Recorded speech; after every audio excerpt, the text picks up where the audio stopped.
Mesdames et messieurs, merci d'être avec nous pour cette édition de Haiti Tech Connect Awards. Avant tout, nous voulons exprimer notre profonde reconnaissance à nos partenaires, à nos sponsors, aux membres du jury, au public qui a participé au vote et surtout aux nominés. Grâce à chacun de vous, le processus a été ouvert, transparent et nous avons pu découvrir des initiatives louables, parfois discrètes, mais d'une grande valeur pour l'écosystème numérique haïtien. Haiti Tech Connect Awards n'est pas né par hasard. Il est le prolongement direct des Haiti Tech Connect Podcast qui, depuis plusieurs mois, met en lumière, expose des experts, des idées, des problématiques et surtout des solutions. À force de conversation, une évidence s'est imposée. Il fallait aller plus loin. Il fallait reconnaître publiquement celles et ceux qui, sur le terrain, qui donnent vie au numérique haïtien. Nous avons donc suivi un processus clair, un appel à proposition, une période de nomination ouverte à tous, une présélection rigoureuse et une évaluation indépendante du jury, sans oublier le vote du public. Aujourd'hui, nous arrivons aux finalistes et bientôt aux lauréats. On ne les connaît pas encore. Mais avant de célébrer, il est essentiel de replacer cette distinction dans un contexte plus large. Et pour parler du numérique haïtien. Nous voyons un numérique qui avance et à pas de tortue, c'est vrai, mais qui fait des efforts, parfois timidement, parfois avec éclat, mais qui révèle surtout une vérité simple. Notre pays ne peut plus se permettre de faire les choses à moitié. On t'y cale, on t'y pas. Des efforts réels doivent être faits pour améliorer l'accès et la qualité des services aux citoyens. Il y a vraiment des initiatives qui émergent dans l'intelligence artificielle, dans les données, dans la modernisation de l'administration publique.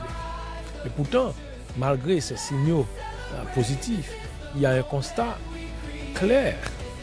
Personne ne sait réellement où l'on va, ou du moins de manière collective.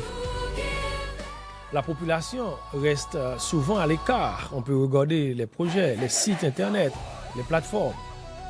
Et un numérique sans population, c'est un numérique sans impact. Et il y a autant d'incohérences. Nous voyons des institutions publiques alimenter leurs comptes de réseaux sociaux, mais qui négligent, qui ne disposent pas d'un site internet officiel. Comment garantir la transparence?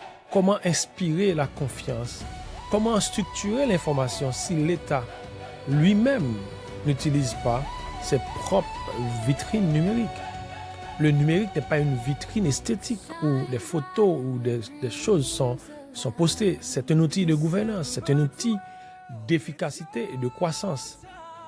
Nous avons par exemple mis un peu plus de 9 ans pour adopter un texte sur la signature électronique. Et 3 mois après, nous attendons toujours sa mise en application. Ce simple exemple montre les décalages entre la vitesse du monde numérique et le rythme de nos institutions. Nous devons impérativement élever ces institutions au niveau des attentes de la population.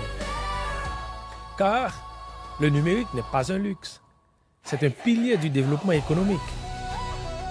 Et l'économiste Robert Solow, que j'apprends à connaître, nous rappelle que l'innovation est l'un des moteurs les plus puissants de la croissance.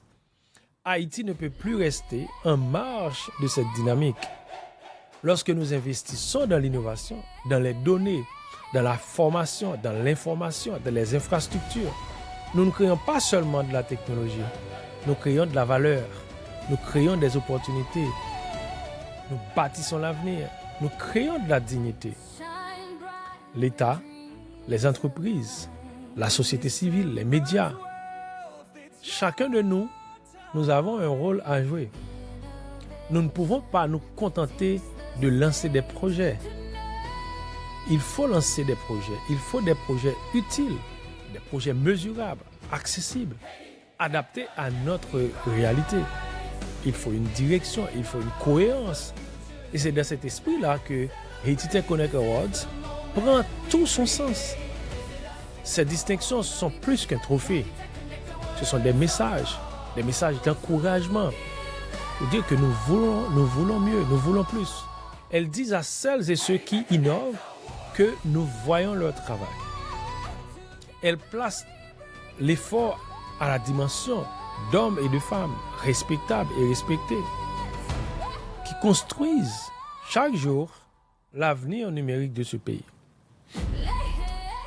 En honorant ces finalistes, nous reconnaissons qu'ils sont des éclaireurs. Ils montrent ce que Haïti peut faire,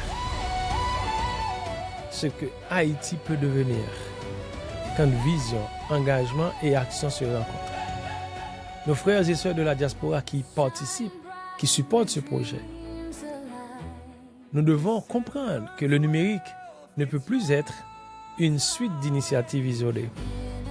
Il doit devenir une vision nationale, une vision inclusive, une vision économique et citoyenne, une vision où l'innovation n'est pas un choix, mais un devoir, une vision où chaque institution, chaque entreprise, chaque citoyen, chaque organisation font partie d'un écosystème cohérent et tourné vers l'avenir.